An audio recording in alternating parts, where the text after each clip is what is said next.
Hi, my name is Julio. It's a little smaller on the wall, but this curious little cartoon character is my attempt to take my line work a little further.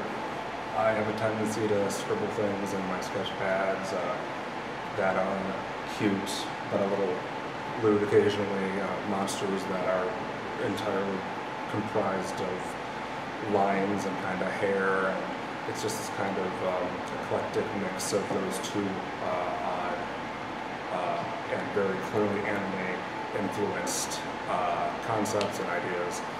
And when putting this together, I just kind of wanted to have both of those intact without it just looking like a scribble in a book. And so I tried earnestly to fill the page. I erased multiple times, and outside of an attempt for it to look cool but thoughtful, there really wasn't much in it put into it.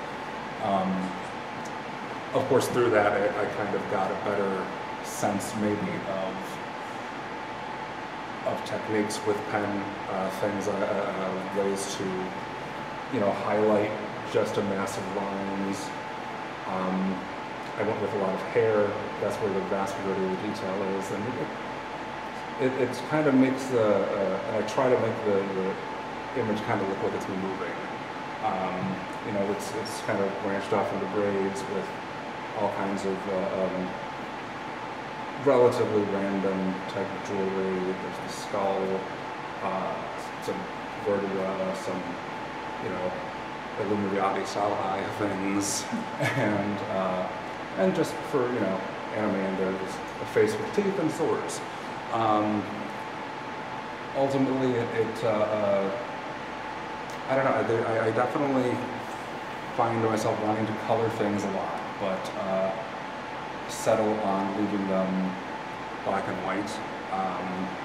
And I don't know, there's something appealing about it to me. I don't see it too much. And so I think honestly, although there wasn't a lot of particular aim and meaning to it, I think it was me kind of becoming comfortable with what the direction my personal art kind of takes.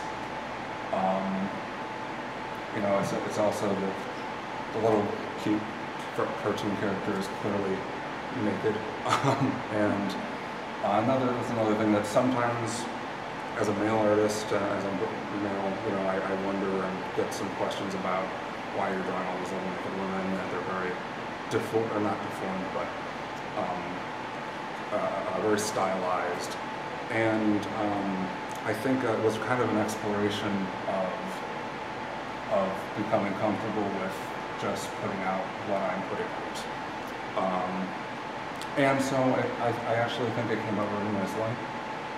The hair, I'm fascinated by all the things, it's always like that women do with their hair. I mean, I just buzz mine down, it doesn't do anything else. And I have no desire to, it's good for me, but just the adornments that go into hair, the things that,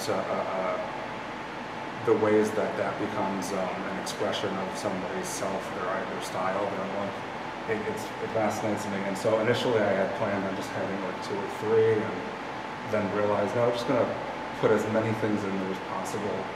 There's cowrie shells, which are common in a lot of cultural, traditional style art. There's a lot of things that, again, I was thinking I was going to color gold and maybe leave as the living color in there, but decided to kind of let it just kind of sit as is.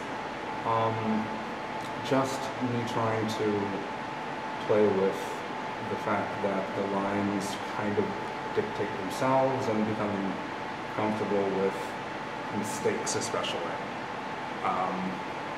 Because, to me it looks a little more intentioned than I know it was. I kind of just let it go. You try to give it a nice sense of flow that you think is appealing, and coming to terms with the fact that if the whole kind of distracts from that line that's off center or that one that doesn't quite connect, I know I see it a lot. I can't not see them.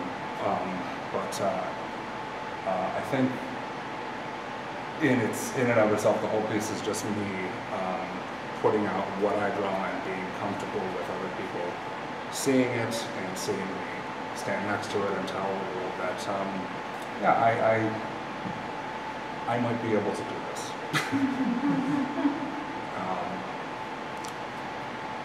Even thinking about how to talk about it was a bit of its own process.